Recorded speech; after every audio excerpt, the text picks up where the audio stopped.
Y estos días desayunamos con titulares cada vez más preocupantes en lo que se refiere a la pandemia de la COVID-19, pero posiblemente el nivel de dureza sea especialmente notorio en aquellos que describen el estado de la atención primaria. Los distintos servicios de salud de las comunidades autónomas soportan cargas dispares de pacientes tras confirmarse esta segunda ola, pero en todos los casos la presión laboral es ya excesiva e inabarcable, según denuncian sus profesionales.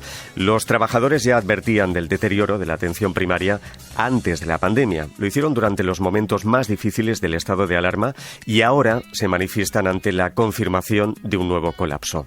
Por ello, hoy en nuestra tertulia vamos a tratar de conocer en detalle cuál es el estado del que es el primer servicio en parar el golpe cuando una persona comienza a tener síntomas no solo de COVID, sino de cualquier enfermedad. El estado, en definitiva, de un área primordial para el diagnóstico, seguimiento y control de todos nosotros cuando enfermamos. Y a propósito de ello, les preguntamos hoy si han tenido que pedir cita en atención primaria en las últimas semanas, si han logrado ser atendidos presencialmente, si tenían síntomas de COVID, ¿se les ha practicado alguna prueba en su centro de salud? ¿Cuánto han tenido que esperar para recibir sus resultados? Si son profesionales de atención primaria, ¿cómo están afrontando esta nueva ola? ¿Cómo gestionan su propio agotamiento emocional y físico? ¿Han tocado fondo? ¿Creen que el estado actual de la medicina de familia es causa únicamente de la pandemia o ya estaba muy tocada con anterioridad? Participa en directo. Marca los teléfonos gratuitos 900-630-630 y 900-137-137. Escribe un mensaje en nuestras redes sociales o envía tu comentario al correo electrónico noesundiacualquiera@rtve.es.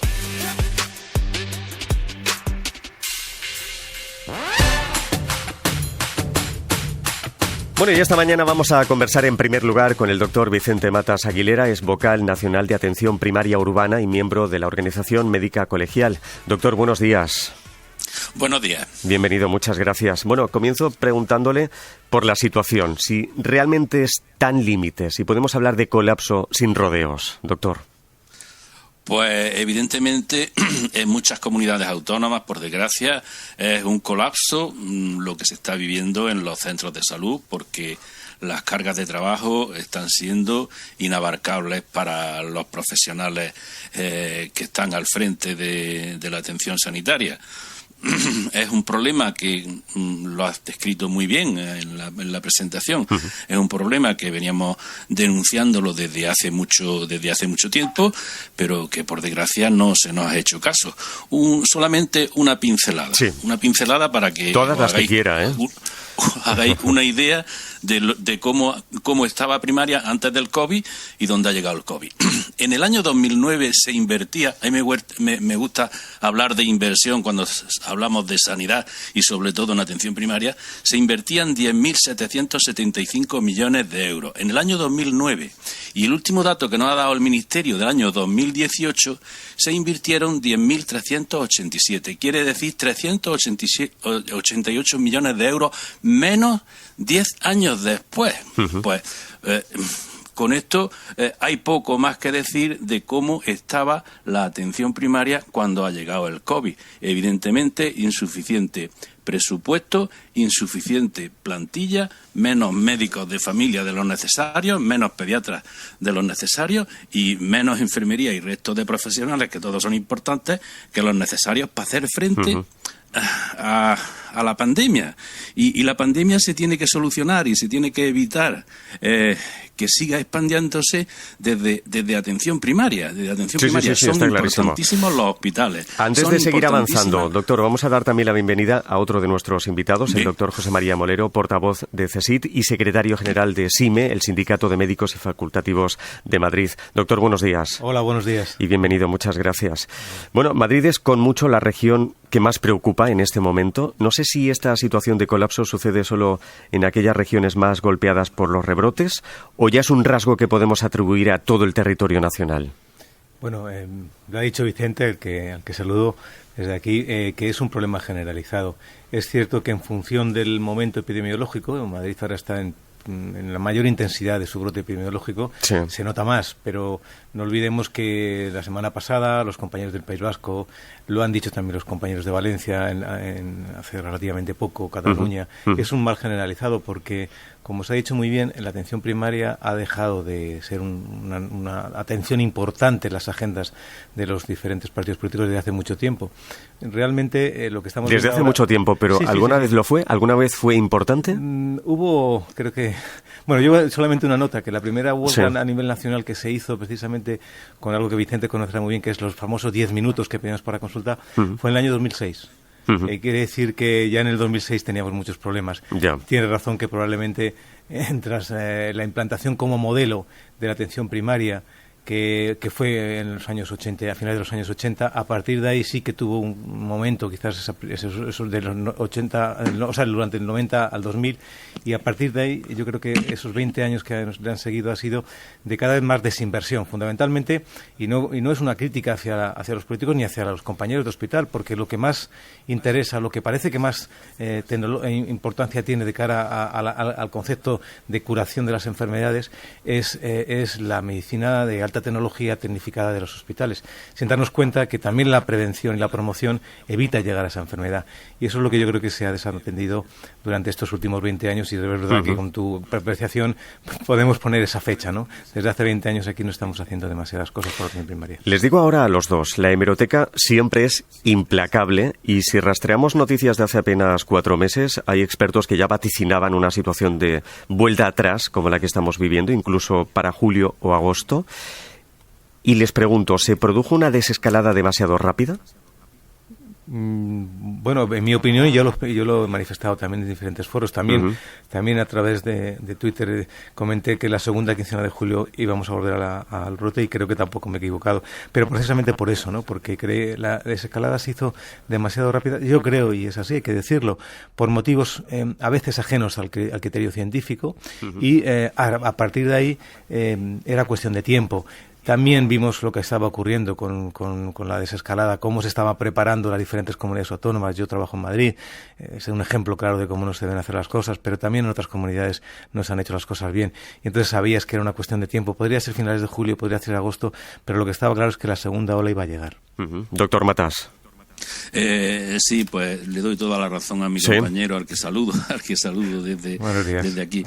Evidentemente, los hechos han demostrado que la desescalada se hizo demasiado rápido, y lo que es más importante, que no se prepararon los servicios de atención primaria, que no se hizo el refuerzo que se necesitaba en los servicios de atención primaria, por ejemplo, en rastreadores y, por ejemplo, en cubrir las plantillas, cubrir las jubilaciones y tener preparada la atención primaria para la ingente labor que tendrían que hacer para seguir todos esos casos, para evitar que la transmisión se convirtiera. Voy a hacer la pregunta directamente, doctor. ¿Se les han proporcionado en los últimos meses más recursos para apuntalar el servicio de los centros de salud, o siguen con los mismos que tenían prepandemia? Han llegado recursos, a los dos, es verdad. Sí. Es verdad que han llegado recursos materiales en el sentido de EPI, material de protección, test, en fin, todo eso sí, que además fue un problema en la primera ola, en la que muchos compañeros se tuvieron que enfrentar al virus sin mascarilla, con bolsas de basura como batas protectoras y tal, en eso sí. Pero lo que es en refuerzo de personal, ha sido muy escaso los refuerzos, y además ha coincidido con el periodo vacacional, en el que unas plantillas totalmente exhaustas después de haber después de haber pasado la primera ola, pues tenían que tener ese descanso, y bueno, ha coincidido la nueva ola, la nueva escalada, con muchas jubilaciones que se han producido y no se han sustituido, y con el merecido descanso de 1/3 de la plantilla o así que han tenido que ir haciéndolo. Muchos compañeros han renunciado, se han incorporado antes de terminar esas vacaciones, y el problema es que no se ha invertido lo suficiente, no se ha encontrado refuerzo, por ejemplo, en el caso de los médicos, muy poco, a pesar de que en mayo, y lo advertimos a todas las comunidades autónomas mediante informes, en mayo terminaban unos 6.000 médicos, 1.600 médicos de familia. Advertimos que a esos médicos pues se les ofrecieran contratos atractivos para contratarlos y para que no se nos marcharan. Quiero pues ir no a sé eso, lo que ha pasado, justamente. pero creo que muy pocos son los que se han contratado. Porque, por ejemplo, estos días la administración madrileña en concreto decía que no hay suficientes médicos. Me gustaría saber si eso es cierto. Por otro lado, si es cierto, ¿qué ha pasado? Si se han marchado en busca de condiciones laborales a otros lugares. Y después, ¿de qué tipo de contratos estamos hablando? ¿Cómo son los contratos laborales que tiene un médico de atención primaria? Porque estos días también se han vuelto a conocer casos de contrataciones sucesivas en las que, por ejemplo, se finaliza un contrato un viernes y se vuelve a rehacer el lunes siguiente. O sea, contratos basura.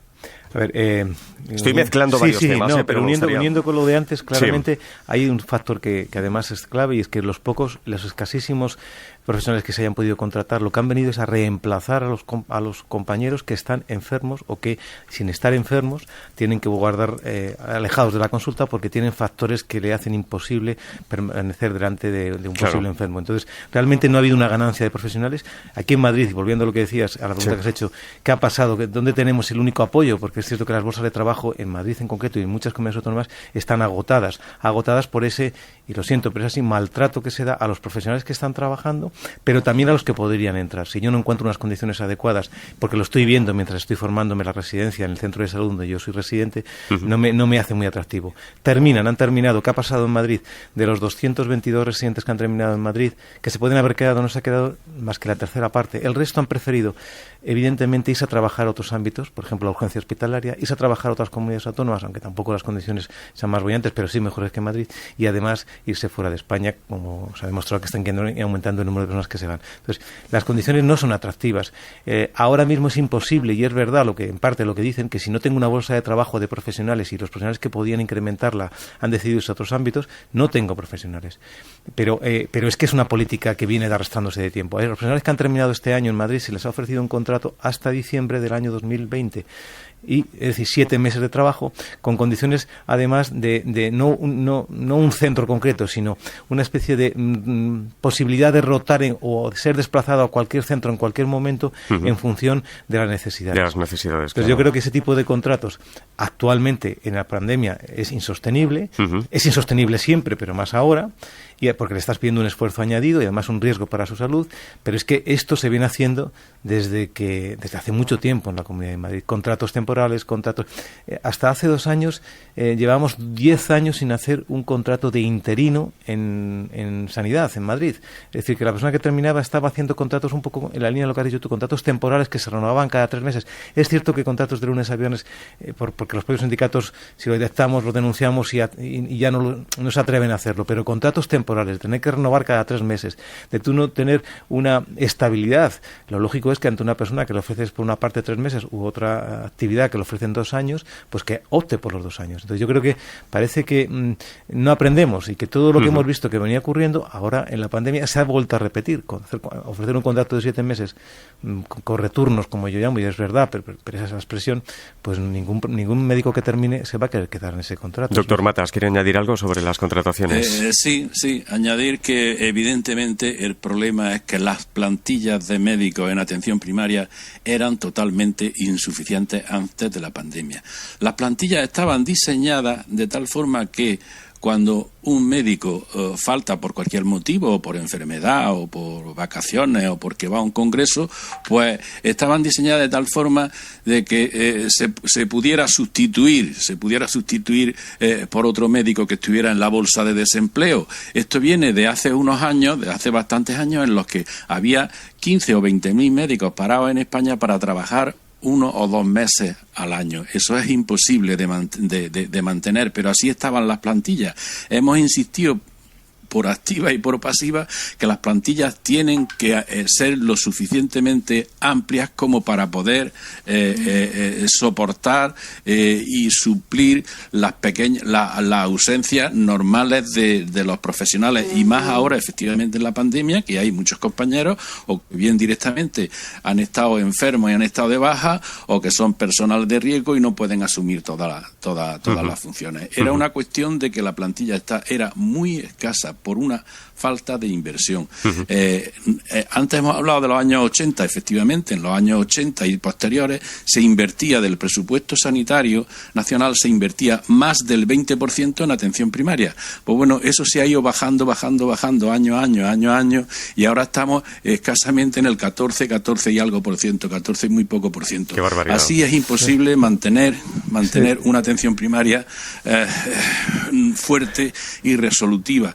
Hemos de tener en cuenta que atención primaria es la que tiene que dar la primera respuesta, no solo para el COVID, sino para todo, evidentemente. No nos olvidamos de las otras enfermedades tampoco. Claro. Creo que quiere comentar algo, doctor Molero. Son 13.000 centros. Matizar que si nos parece poco un 11, o sea un 14, Madrid tiene un 11,4% del presupuesto sanitario global.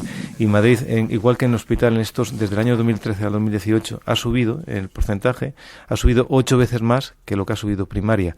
Bueno, pues ese es un ejemplo. Bueno, pero entiendo que este asunto va más allá de contrataciones y dinero, ¿no? Otros factores que también todavía están pendientes. Yo no sé cuáles son y qué reivindican ustedes. Hombre, a ver, yo creo que la cantidad y la calidad del trabajo que estamos haciendo. Seguimos trabajando todavía con recursos y materiales casi de hace 15 años. Es cierto que la atención primaria se informatizó hace pues en el año 95, 98 empezaron a informatizarse los primeros centros y ahora todos estamos informatizados. Pero hay muchas posibilidades. Hay mucha burocracia todavía en las consultas. No utilizamos herramientas que puede haber para que el paciente, la persona que tiene una necesidad de cualquier tipo de documentación o de una baja laboral, no tenga que desplazarse a un centro de salud para que se la facilites. Se ha hablado de la receta electrónica, que igual es un adelanto, pero tenemos muchos problemas técnicos que al final recaen sobre el médico. Tenemos problemas organizativos. Somos centros que no tenemos ninguna capacidad de gestión, de organizarnos. Cualquier situación que quieras modificar de horarios, de turnos, incluso contrataciones, tienes que autorizar, tienes que ver una autorización que se pierde en una cadena de cargos intermedios hasta que llega la persona que toma la decisión. Y lógicamente también yo creo que seguimos en unos sistemas de contrataciones, y yo en el sindicato lo hemos defendido, como muy rígidos. Hay que flexibilizar, hay que adaptar. No podemos olvidar que ahora las cargas familiares, la necesidad de conciliación influye mucho. Madrid, por ejemplo, tiene un 55 o un 60% de sus turnos exclusivamente de tarde. Es decir, que una persona está trabajando desde las 2 de la tarde hasta las 9 de la noche. No puede hacer otra cosa más que estar la atención con lo que supone a nivel de las contrataciones. ¿Qué ocurre con eso? Que esa persona con todo el derecho se reduce la jornada, pierde económicamente, pero es que además esa ausencia en el centro de salud no se suple, con lo que está siendo atendida por el resto de compañeros. Está empeorando continuamente la penosidad del trabajo.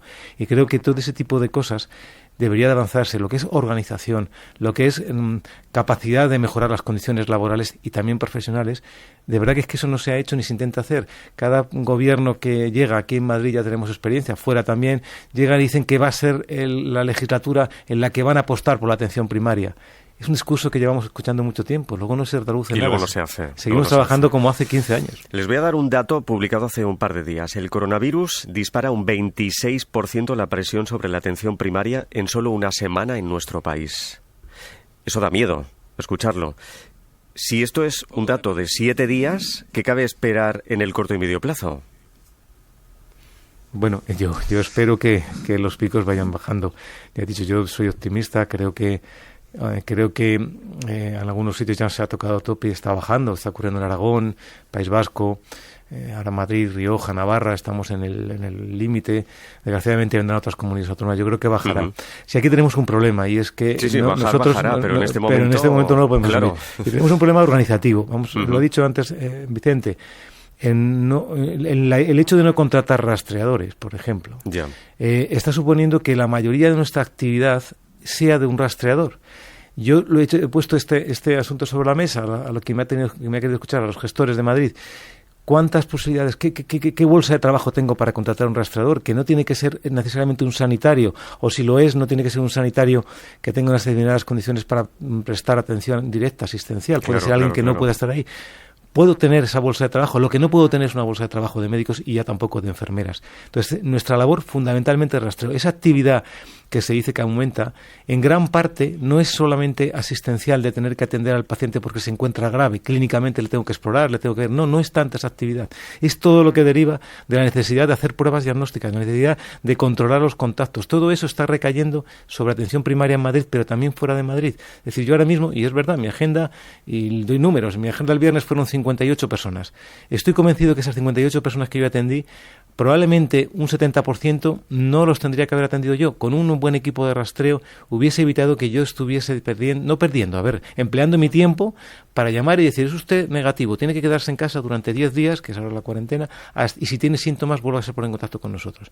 Eso es tan sencillo como que lo haga un rastreador o incluso aplicar la tecnología. Si es que ahora hay tecnología móvil, un SMS, una herramienta, una aplicación para poder informar al paciente. El paciente no tiene una formación, no estamos intuyendo que tenemos que ser paternalistas y decirle todo al paciente lo que tiene que hacer. Creo que el paciente tiene la suficiente capacidad para, en función de la información que le llega personalizada, actuar.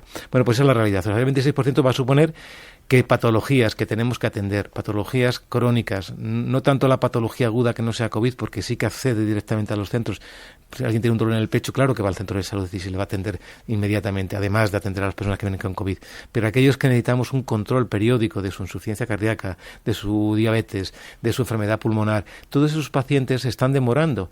En muchas ocasiones ellos mismos demoran porque tienen miedo y temor a acudir al centro de salud las consultas. Claro. Y claro, eso genera el segundo aspecto, y es la mortalidad. Si una cosa ha tenido la atención primaria, y no quiero extender más, es que durante todo este tiempo que desde que está en funcionamiento ha bajado la morbimortalidad de patologías crónicas. No somos el único factor, pero somos un factor imprescindible para contribuir a esa disminución de la morbimortalidad. ¿Qué va a pasar a partir de ahora? Pues que vamos a perder 2 años seguramente de la vida de los pacientes de control, con lo que puede suponer eso. Antes de charlar con los oyentes, no podemos dejar de abordar el espinoso asunto de la huelga prevista para mañana, día 28, en atención primaria y el servicio Suma 112 de Madrid. Volvemos a poner la atención en Madrid por ser la región más gravemente afectada. Algunos han tildado estos paros de responsables. Yo no sé qué opinan ustedes sobre todo esto, si creen que va a servir para algo. Bueno, yo en esto de la huelga quería hacer una observación. Sí. He visto en prensa que habían puesto unos servicios mínimos del 70%. Sí. Bueno, pues si se cumplen esos servicios mínimos, posiblemente en los centros de salud exista más personal que en condiciones normales. Porque en muchos centros de salud... Vaya paradoja, ¿verdad? Sí. Es real. Que posiblemente la huelga venga a reforzar los centros de salud con esos servicios mínimos del 70%. Esto es una tremenda paradoja. Imagino que no sé cómo lo van a hacer, porque efectivamente si las bolsas están agotadas, pero bueno, el kit de no hay médicos para ese tipo de contratos que se están ofreciendo, y cuando hay, que lo hubo en mayo, con ese tipo de contratos no los aceptan y se van. Pero luego tenemos, sin embargo, la prueba de que cuando se convocan oposiciones, que se hace muy de tarde en tarde y luego tardan 4 o 5 años en resolverlas, que es una cosa que nunca he comprendido, pero cuando se convocan oposiciones, por ejemplo, si se convocaran oposiciones para 500 médicos de familia, seguro que se van a presentar 1.500. O sea, que una de las posibles soluciones para el futuro, tendrían que haberlo hecho antes, pero para el futuro, mire usted, convoque usted todas las plazas vacantes que tenga. Convócalas en mayo, cuando terminan los residentes, y téngalo usted eso resuelto para diciembre, y así conseguirá que muchos de los compañeros no se vayan. Doctor, breve comentario sobre esto y a la privada o al extranjero, que es lo más grave. Sí, solamente decir que esta es una decisión de los profesionales, como una llamada de atención. Yo recuerdo en una huelga de las que se hizo al principio que había una compañera que decía que la huelga no es el objetivo, pero es una opción para transformar la realidad. no podemos esperar más. Es que es así, o sea, los profesionales quieren llamar la atención de alguna forma. Sabemos perfectamente, como ha dicho Vicente, que vamos a trabajar tanto o más que estábamos antes, porque hay mínimos que realmente son máximos. Y además lo necesitamos, porque sabemos que una jornada de huelga, los compañeros que se van a quedar en el centro de salud, que no pueden hacer huelga por los mínimos, van a estar todavía peor. Entonces somos conscientes. Pero también los profesionales quieren poner sobre la mesa esa necesidad de que si no movemos el sistema, si no reformamos, si nos quedamos solamente en la excusa manida de que no hay profesionales, si es que no encuentro. Bueno, pues pero hay que ser originales. Yo pues propuesto por aquí en Madrid hay muchos profesionales que la actividad que yo he hecho, no solamente de rastreo, sino de hablar con la población, de informarle de sus resultados, de aleccionar o instruirles en lo que tienen que hacer, lo puede hacer cualquier médico, incluso de los que ya están recientemente jubilados, que seguramente, modificando la normativa, lo podrían hacer. No se ha intentado. O sea, es algo que dices, bueno, pues que ¿por qué? Porque seguramente supone alteración, o sea, organización nueva y supone coste. Pero realmente ese es el problema fundamental. Bueno, doctor Matas, doctor Molero, no se muevan porque charlamos con los oyentes. Participa en directo. 900-630-630 y 900-137-137. Escribe un mensaje en nuestras redes sociales o envía tu comentario al correo electrónico noesundiacualquiera@rtve.es. Las 10:32, 9:32 en Canarias. Empezamos en Salamanca. Ana, buenos días. Hola, buenos días. Adelante. Muy bien. Mis felicitaciones. Muchas gracias. Bueno, llevo oyendo desde el principio y realmente tengo que decir que mis felicitaciones a atención primaria. Realmente se están dejando la piel en el trabajo. Y si alguna pega puedo poner es que critico la falta de atención presencial durante el tiempo en el que todos hemos vuelto a trabajar, porque supuestamente era seguro, con precauciones. Entonces yo creo que es realmente un problema de números, estoy de acuerdo, pero también comprendo el hartazgo de los médicos por la falta de refuerzos y por la sensación de estar matando moscas a cañonazos. Sí, al final hartazgo de todos, ¿no? De los pacientes y de los médicos. Ciertamente, y yo creo que es una bola que crece, porque mientras los políticos o los que tengan que pensar en ello se dedican a darse tortas en lugar de buscar una línea conjunta, por otra parte los médicos que se han contratado durante el tiempo más duro, aunque estamos en otro tiempo, en mi opinión, igual de duro, yo no sé si salvar la vida de la gente cuesta aproximadamente unos 1.000 euros, con la tensión que supone, con contratos de lunes a viernes. Yo creo que es normal, es decir, que el que ahora no estén, pues es lógico que se vayan.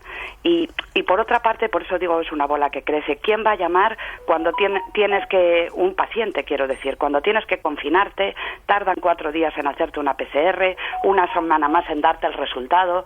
El tiempo que tienes que estar, pero yo creo que las cosas, si hubiera más potencial, que es dinero, se podrían acelerar. Sí, es verdad.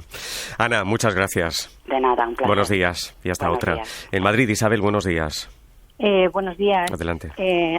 Bueno, yo no voy a incidir en todo lo que leemos, vemos, escuchamos todos, ¿no? Uh-huh. Todos tenemos una hiperactividad que hace que estemos constantemente, probablemente viendo más de lo que debemos, porque, bueno, esto genera ansiedades y otras cosas. Pero voy a decir una cosa que yo veo muy clara, ¿no?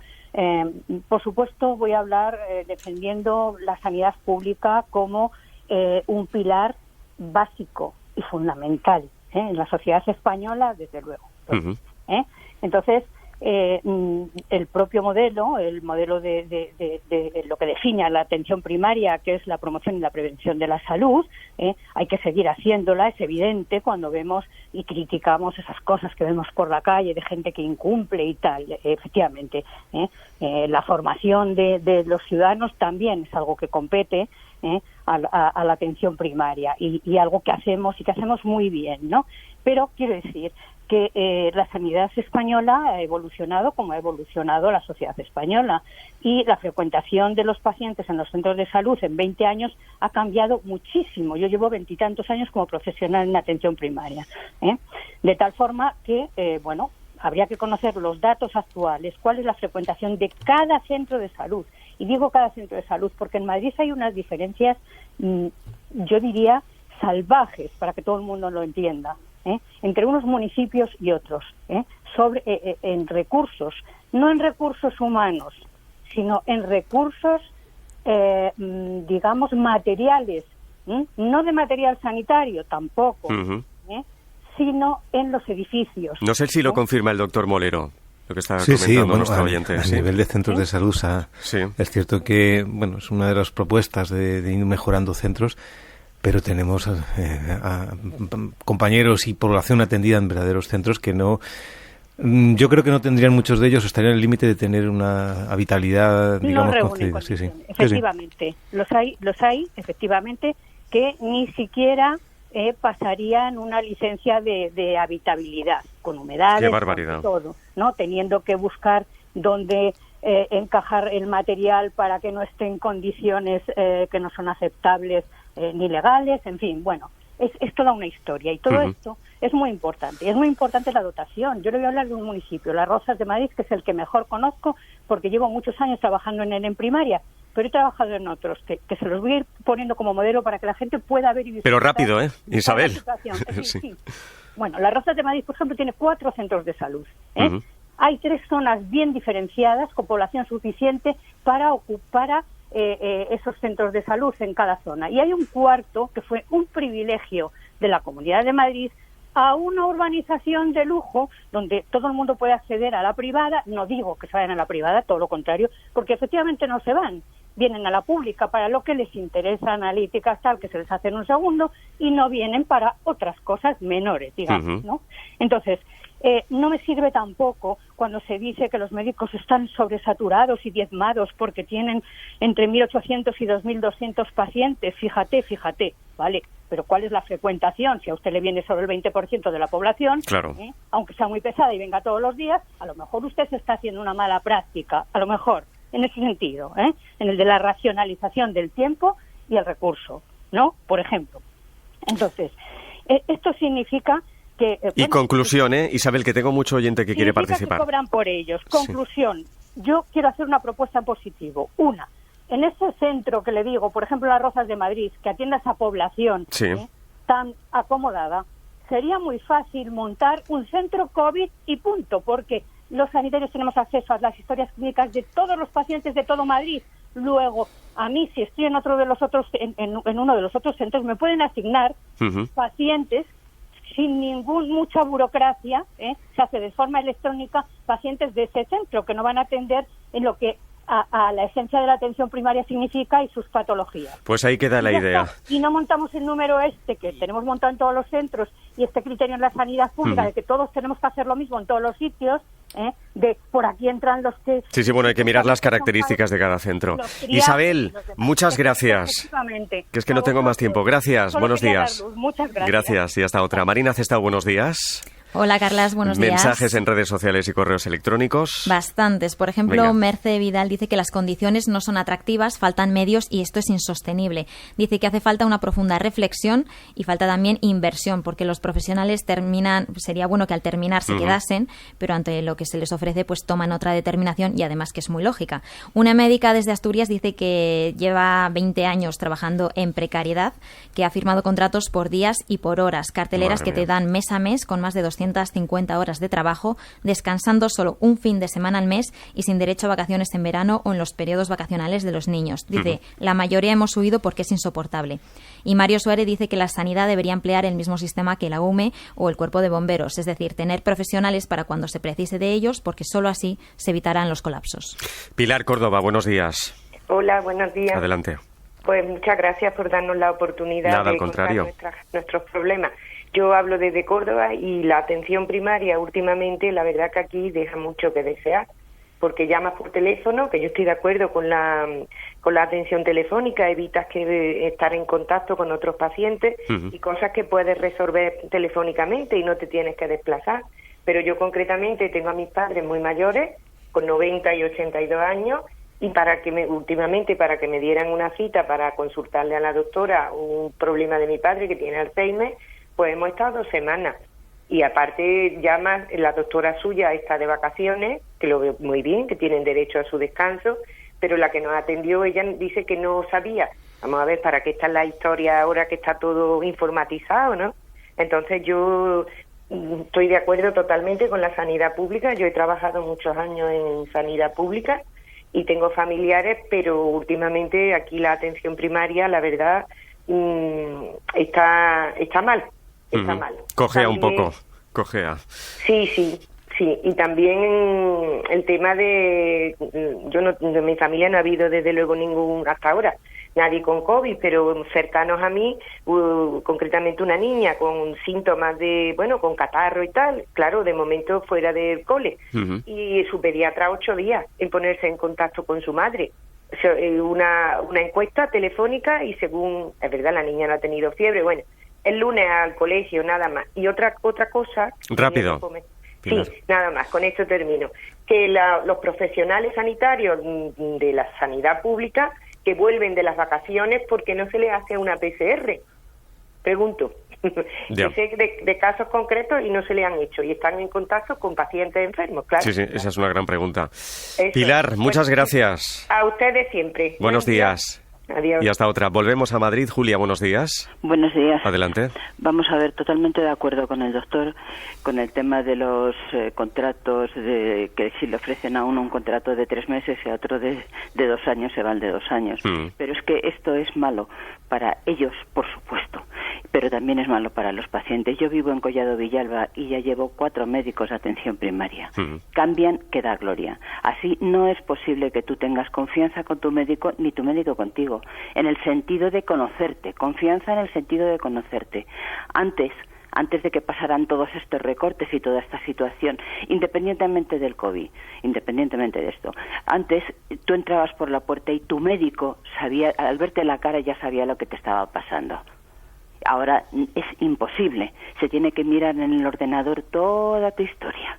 Y después también hay una cosa, antes tú ibas al médico, yo creo que realmente cuando lo necesitabas, entendiendo estas palabras mías, pero es que ahora que para un dolor de muelas, para que te receten un antibiótico, tengas que ir al médico, eso es un tiempo que haces perder al médico y que pierdes tú también.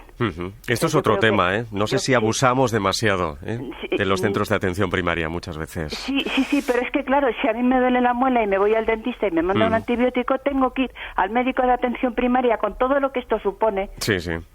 Para que me recete un antibiótico que voy con la muela hecho una pena. Sí. Julia, muchas gracias también por la comunicación. Gracias. Doctor Matas, ¿asiente lo que comenta nuestra oyente?